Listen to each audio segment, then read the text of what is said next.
Operation Sindoor తర్వాత పాకిస్తాన్ అంతగా ఆగ్రహానికి లోనైంది అంటే అది నేరుగా భారత రాజధాని ఢిల్లీని టార్గెట్ చేయాలని నిర్ణయించుకుంది. ఇది చాలా పెద్ద విషయం. నమస్తే, నేను అరవింద్. మీరు చూస్తున్నారు Indian ITV channel.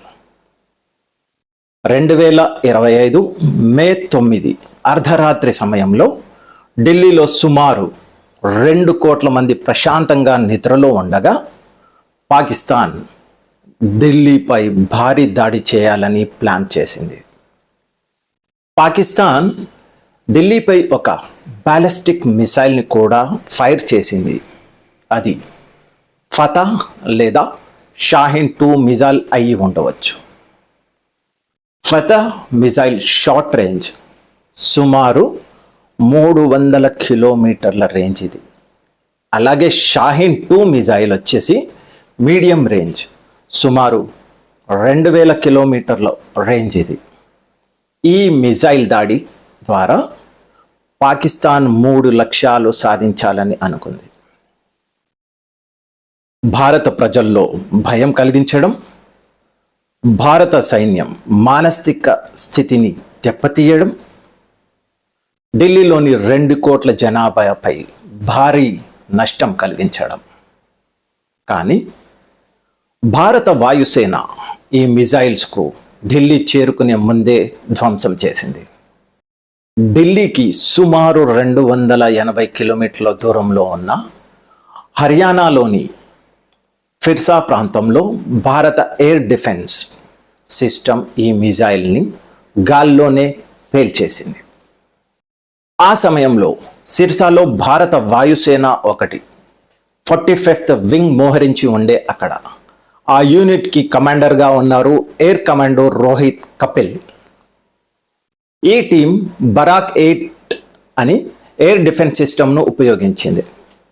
Pakistan మిసైల్ను intercept చేసి గాల్లోనే నాశనం చేసింది. మరుసటి రోజు ఉదయం సిర్సాలో ఆ మిసైల్ ముక్కలు కనిపించాయి. ఇది భారత్ విజయానికి సాక్ష్యం. ఈ ఆపరేషన్ అసాధారణ నాయకత్వాన్ని, వేగంగా తీసుకున్న నిర్ణయాలను మనకు చూపిస్తోంది. ఇక్కడ 1 సెకండ్ ఆలస్యమైన ఈ మిసైల్ ఢిల్లీకి చేరుకునే ప్రమాదం ఉండేది. ఈ వీరోచిత చర్యకు గాను ఎయిర్ కమాండర్ రోహిత్ కపిల్కు యుద్ధ సేనా మెడల్ ప్రదానం చేయబడింది. అసలు బరాక్ 8 అంటే ఏమిటి ఇప్పుడు మనం తెలుసుకుందాం. ఇది భారత్ మరియు ఇజ్రాయెల్ కలిసి అభివృద్ధి చేసిన అడ్వాన్స్డ్ ఎయిర్ డిఫెన్స్ సిస్టమ్. దీని రేంజ్ సుమారు 100 కిలోమీటర్లు. టార్గెట్లో ఫైటర్ జెట్స్, డ్రోన్స్, హెలికాప్టర్స్ మరియు మిసైల్స్. అంటే గాల్లోనే శత్రు మిసైల్స్ను తుడిచిపెట్టేసేస్తుంది మొత్తం. ఒక్కసారి ఆలోచించండి, ఆ మిసైల్ ఢిల్లీపై పడి ఉంటే ఏమయ్యేది? ప్రాణ నష్టం భారీగా ఉండేది. దేశ మానసిక స్థితి దెబ్బతినేది. ప్రపంచంలో భారత ప్రతిష్టపై ప్రభావం కూడా పడేది. అసలు పాకిస్తాన్ ఉద్దేశం ఏమిటి? టార్గెట్ ఏమిటి? 2 ముఖ్యమైన విషయాలు. 1 నిరాశ మరియు కోపం. ఆపరేషన్ సింధూర్ తర్వాత పాకిస్తాన్ తీవ్ర ఒత్తిడిలో, నిరాశలో ఈ నిర్ణయం తీసుకుంది. భారతదేశం మాత్రం బాధ్యతాయుతంగా వ్యవహరించింది. ఇస్లామాబాద్ లేదా సివిలియన్ ప్రాంతాలపై భారత్ దాడి చేయలేదు. ఢిల్లీ ప్రాముఖ్యత ఏమిటి అంటే, ఢిల్లీ అంటేనే ప్రధాని నివాసం, రాష్ట్రపతి భవన్, పార్లమెంట్, రక్షణ మంత్రిత్వ శాఖ, సైన్యం ప్రధాన కార్యాలయం మరియు విదేశీ రాయబార కార్యాలయాలు. ఇక్కడ దాడి అంటే దేశంపై నేరుగా దాడి చేసినట్టే.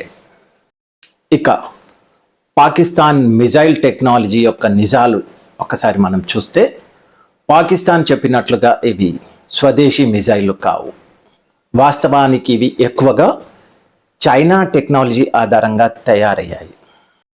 ఒక్కసారి మనం మిజైల్ డిఫెన్స్ టెక్నాలజీ చరిత్ర గురించి మనం తెలుసుకుంటే, 1950లో కోల్డ్ వార్ సమయంలో అమెరికా మరియు సోవియట్ యూనియన్ల మధ్య మిజైల్ భయం పెరిగింది.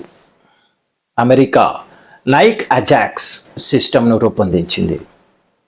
1960లో సోవియట్ యూనియన్ A-35 సిస్టమ్ను రూపొందించింది మాస్కో రక్షణ కోసం.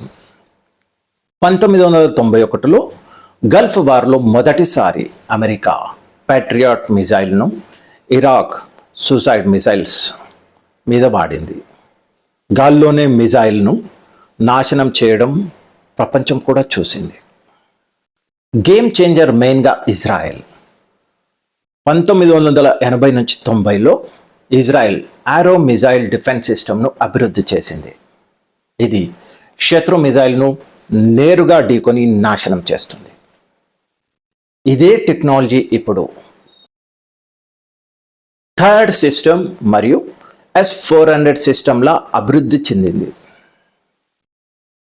వీటన్నిటితో పోలిస్తే ఒక మిజైల్కు ఎదురుగా మరో మిజైల్తోనే సమాధానం ఇవ్వగలిగే టెక్నాలజీ ప్రపంచంలో అభివృద్ధి చెందింది.